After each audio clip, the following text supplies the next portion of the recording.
In the first two chapters, I have explained to you the main features of our high-performance hybrid drivetrain as well as the carbon fiber monocoque.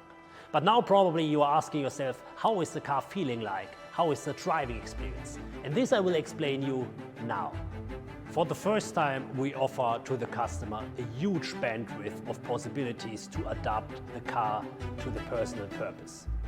We have different driving modes, and on top we have different hybrid modes. Overall, we have 13 different combinations.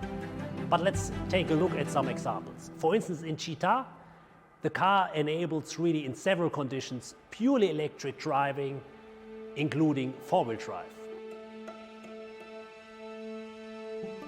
In Strada Hybrid, for instance, the car is set up in a very comfortable and relaxed way.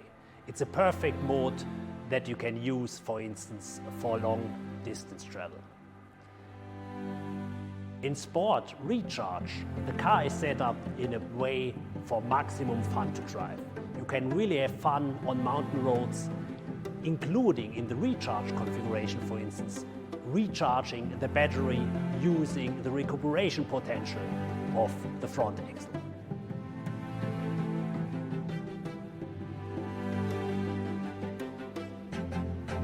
And last but not least, in Corsa Performance for sure, the car is set up in a very sharp way using the best and most thrilling performance of the car. So as you have seen, the new 744 is a real Lamborghini, offering a bandwidth of driving experience that was never seen before. So we can't wait to show you the car, but let's wait some days.